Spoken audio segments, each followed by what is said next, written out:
Now, as for Michael Vick, an interesting weekend because it was his first as a quarterback running a second-string offense. As Vick pointed out after Sunday's minicamp workout at Philly, he ran the third-string offense last year and expected to do that, what with Donovan McNabb and Philly and Vick coming off of his prison term. But now with Kevin Cobb as the one and Vick the two, quote, Vick said, now I'm running with the twos and it's full time. He said on Saturday, I'm blessed to be an NFL quarterback when he was asked, are you upset about backing up Kevin Cobb? And then on Sunday, after he spent the weekend running with the twos for the very first time, he said it's a different feel. But at the same time, what I say to myself is just try to get better as a quarterback. It sounds like, Marshall, he spent the weekend facing the reality that he's now a backup quarterback, period. At least last year he knew he had to do whatever he had to do to get back in the league. But now it sounds that he's on the fence. Do you think this is an issue moving forward? Well, the Eagles did him a favor in picking him up last year. But when they decided to pick up the option, because they could have allowed Michael Vick to go, I mean, they decided they wanted to keep him. And if I'm Michael Vick, I'm thinking, boy, if I'm sitting behind Donovan McNabb, I'm okay with that. Donovan McNabb, a very accomplished quarterback. But now it's Kevin Cobb.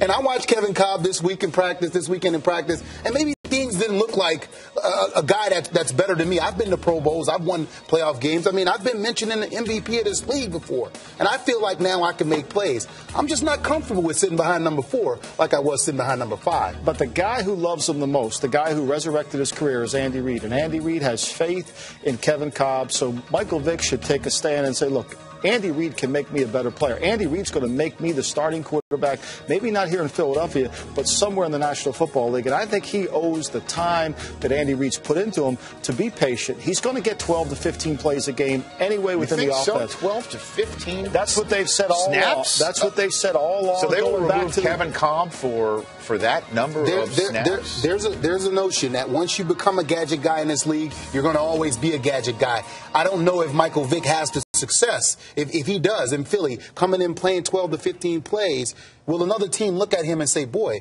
for 50 plays, he could be a heck of a quarterback like he once was? Well, that's part of scouting, and I think really last year it was very difficult to watch his plays and think that he was the Michael Vick of old. And I think the only people that know where Michael Vick is in terms of his career right now are the Philadelphia Eagles because they watched him practice. Nobody else. Other than that move you saw in the Chicago game, right. It's very difficult to see him make a substantial play that you would lead him to think he could be our starting quarterback. So Michael Vick needs to go back. I think he needs to follow Andy Reid's program because the guy, when Andy Reid talks about Michael Vick, it's in glowing terms, and I think Michael Vick should endear himself to that. And part of it is that Michael Vick sitting around thinking Andy Reid's program is to have Kevin Cobb, who they gave all this money to, be maybe the next Aaron Rodgers, light it up, win 11 games, and give me the ball inside the 5-yard line every now and then. Because the one thing you know about a quarterback, if you have to watch him throw the football continuously, just like they gave Kevin Cobb the opportunity, you have to give Michael Vick the opportunity to see if he can play. Because when Cobb came in 2 years ago, he wasn't that good. But the games that Donovan went down and he got to start those games, they found out, boy, we might have a franchise quarterback here. I'll tell you one better. Kevin Cobb wasn't good last summer.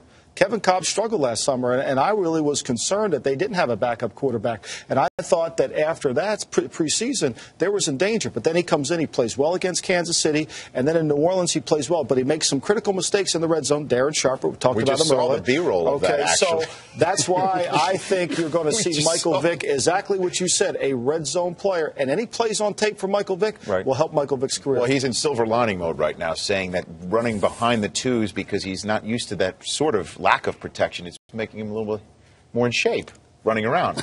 That's what he says. Hey, this is what the man's saying. It's better than a shake weight.